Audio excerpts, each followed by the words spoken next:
What is going on YouTube? My name is Bancroft. Thank you for tuning in. And today we got our top 8 matchup from our Showdown event, which I'm super excited to kind of show this one off because it is Grand Moff Tarkin taking on Luke Skywalker. But before we get into anything else, like always, there's buttons down below. Feel free to click them there for a reason. But yeah, let's get into it. So the Grand Moff Tarkin player was actually I think he was 14 years old. And I think I mentioned it in a video Tuesday, I think earlier this week, pretty much, and talked about how Jake had played against this player, and he was like, "No, this kid knows his stuff. If he makes it at any moment to get the camera, put him on there." He didn't make it to the top table during the Swiss rounds, but he was in top 8, so I wanted to make sure we showcased his deck and his build. And the Luke Skywalker player, we actually did see on camera last week, so he kind of made top 8 as well, which is pretty exciting. So we're kind of seeing this going off. So they're both playing the ECL bases, and we have an early play with Tarkin playing the Admiral for 2 resources, which is a 1/4, but each friendly non-leader unit that costs 6 or more gains ambush, so it's kind of good for getting those big boys out, and Luke following up with the Restore Arc. Taking some damage and immediately healing it afterwards does feel good a lot of times. Super Laser Technician hitting the board, and Luke immediately just activating its own ramp, which is kind of, depends how you look at it. And I will say, listening into the audio in this particular matchup, Luke was saying, I'm not going to put a card in the ground area. Obviously, eventually he'll deploy his leader, but he was holding off on Tarkin's ramp as long as he possibly could, which I think was very smart. And it just shows, what some players would do and how you try to veer around certain strategies. And now we have Bright Hope hitting the board. So whenever Tarkin does play space units, the Restore Arc is protected. Space unit is not going to be a threat for him. And then using Luke to give it a shield as a little extra protection is always good as well.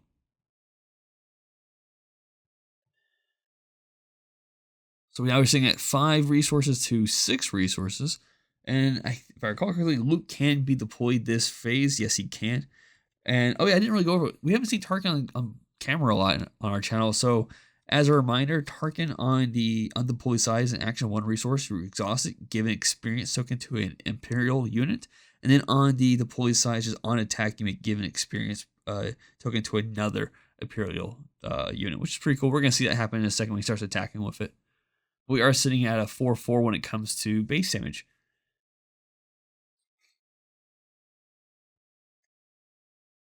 Restore Arc making a swing, kind of balancing that damage back out to be a 6/3. Now Tarkin is a 2/7. And moving over to Luke real quick. Luke, same costs for his action on the undeployed side, but it gives a shield token to a heroic unit that you played this phase. That is key. I always forget that it is that part. I always forget that it's played this phase. And then on the deployed side, when it attacks, you just give a shield token, which is pretty nice. So we're sitting at 8/7 right now into the new, and until the same phase, really. No one's really paid anything out. We're just trying to see get attacks out, see what your opponent's going to do to know how to possibly disrupt that if you're lucky. So Luke has now been deployed. And Tarkin didn't get the ramp. So now they're getting the ramp finally. Luke's taking some damage from that, which I think is like 2 points of damage.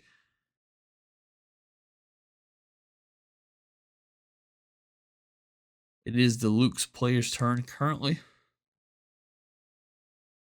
Luke's lightsaber. This is such a good card. So, for 2 resources, you attach to a non-vehicle unit. When played, if attached to a Luke Skywalker, heal all damage from him, and then give him a shield token. And it's a +3/+1, making Luke now a 7/8. It's just really good. Especially even if Luke has, say, 6 points of damage and you pay 2, boom, it's all gone. Making the attack of Luke, we do have a shield token going into the Restore Arc, kind of for keeping it protected a little bit longer.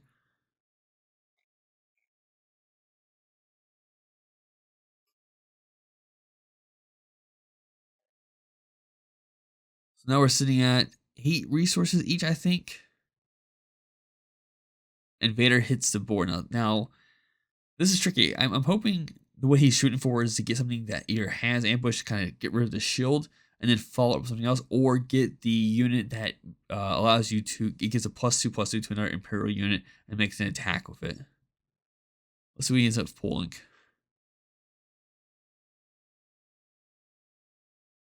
Of course, when Vader is deployed, so you only play something that costs 3.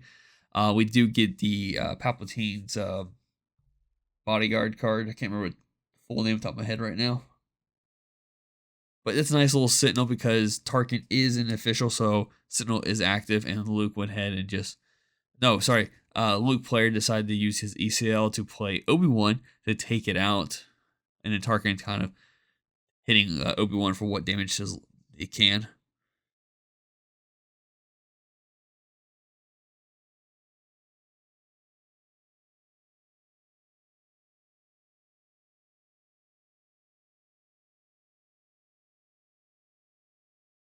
We have Luke giving a shield token to Obi-Wan, keeping that Sentinel alive a little bit longer. And just kind of switching some damage points out here. So we're ending that phase, going to the next one. Luke currently has a very controlled board right now, and they are keeping the Tarkin player from truly establishing anything. And anything they have been establishing almost had no effect, where we healed Luke back up or just passing shields around so much that it seems not to be, Tarkin can't get a true footing on this particular play.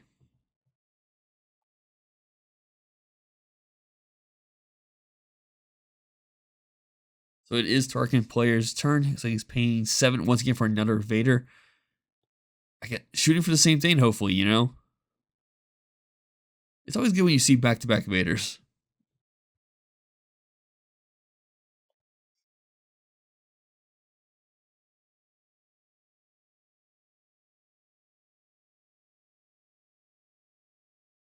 See what he ends up grabbing. Got 1 space unit, and then we did get the trooper that will allow an Imperial to make an attack to kind of clear out Obi-Wan's shield, and then turn around and make an additional attack with, we'll make Vader's ambush attack to take out Obi-Wan. But when Obi-Wan dies, you do get to place 2 experience tokens where you want, and you draw a card, which buffs Luke up a little bit. So it makes Luke now sitting at 9, and I think a 9-10 to be exact.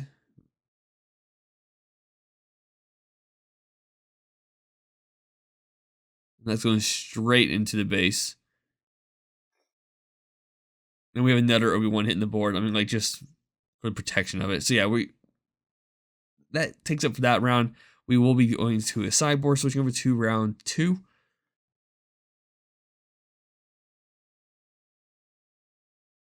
And I think I missed a damage step looking back at the video. Because I thought Luke was at 9, but Luke was actually at 11. So that's why I went from 12 to 23. So we're starting early with a quick space unit, giving it a boost using the Tarkin leader, and Luke playing a Battlefield Marine. Luke going for the resupply to kind of get the additional ramp going on. Getting early damage onto Luke's base, and then following up with its own damage. So we're seeing it at 3-3, and then Tarkin plays his own resupply. So we're keeping same when it comes to resources as well.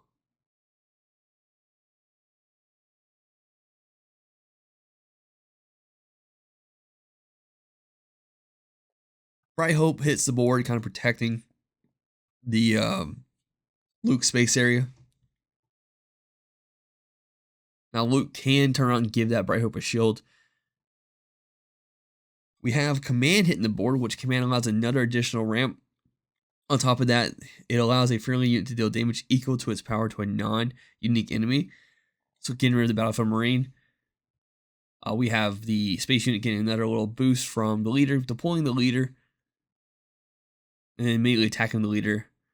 And it's unfortunate that Bright Hope does have a shield, or he could have just swung it all into there, which he will, just to kind of clear out the shield, and hopefully next turn he can get the action on getting it out there. But we are going to six resources this phase, which means Luke can come out, and depending on how the Tarkin player plays this, he could either get rid of the Bright Hope, or Luke can play around a certain way to make him have to make a different choice. Sorry about that. Thought I muted that phone.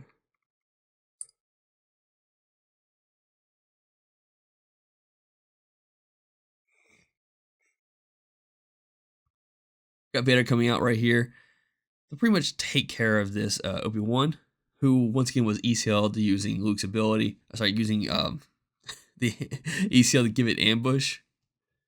The hitting Tarkin, kind of getting some damage out there.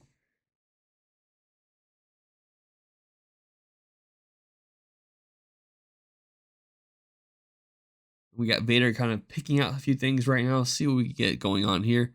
Get a space unit. And do we have anything else? The Admiral's back on the board. And from here on out, Admiral could be pretty good depending on what is in the Tarkin player's hand. Tarkin. Luke has been deployed though.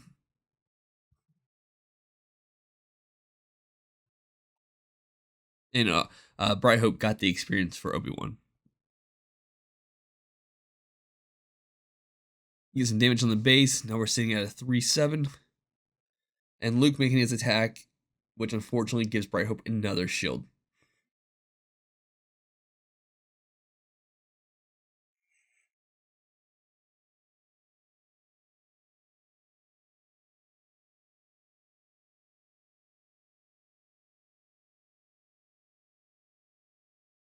Got Bright Hope getting some extra damage out here, and we're passing for turn.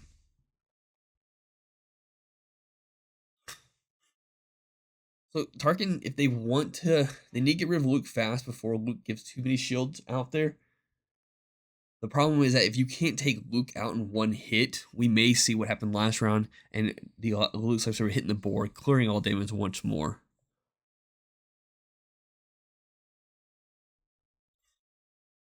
Vader getting a nice little buff here from the Tarkin attack. Vader going for the strike, and then, yep, there's Luke's lightsaber once again clearing every damage that was just put onto it, which is very unfortunate.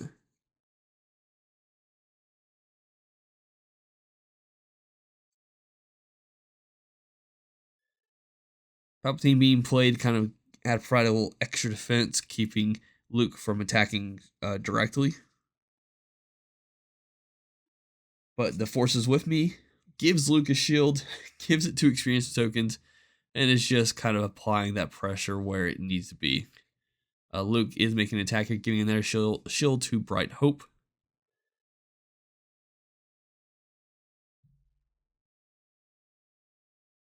We are sitting at 7-7 still.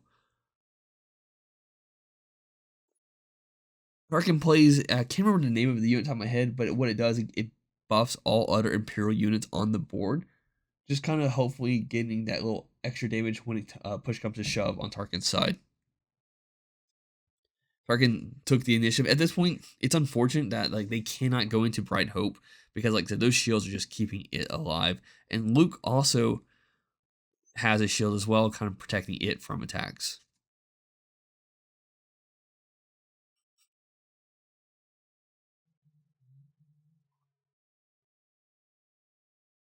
Tarkin does have the initiative here. Questions: what is the correct approach? Should we go out? Shield goes direct damage, going straight for damage.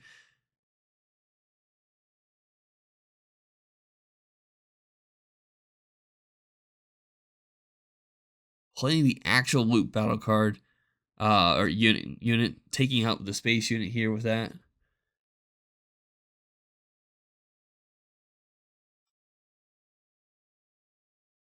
Got the AT-AT coming out and immediately just attacking straight into Luke, which will be a direct knockout pretty much. And this is, of course, with Admiral Pyatt, I think his name is, giving him the ambush. Luke making an attack. Now, I went back and looked at this video. I'm not sure what I missed or what's going on here, but the Tarkin player was sitting at 11 and went straight to 22. I will say I don't know how much of a difference that makes. Admiral going in for additional one point of damage, but Luke does have the initiative, and that is why I say I don't know how much of a difference it makes, because Luke just needed to make that one additional attack was clearly enough to finish off the Tarkin player. But that is today's video. Hope you all enjoyed, and I did manage to get Tarkin players' profiles, so I will be going over that in a later video, hopefully tomorrow or the next day. But come back tomorrow for our top 4 plays. Have a good one. Bye.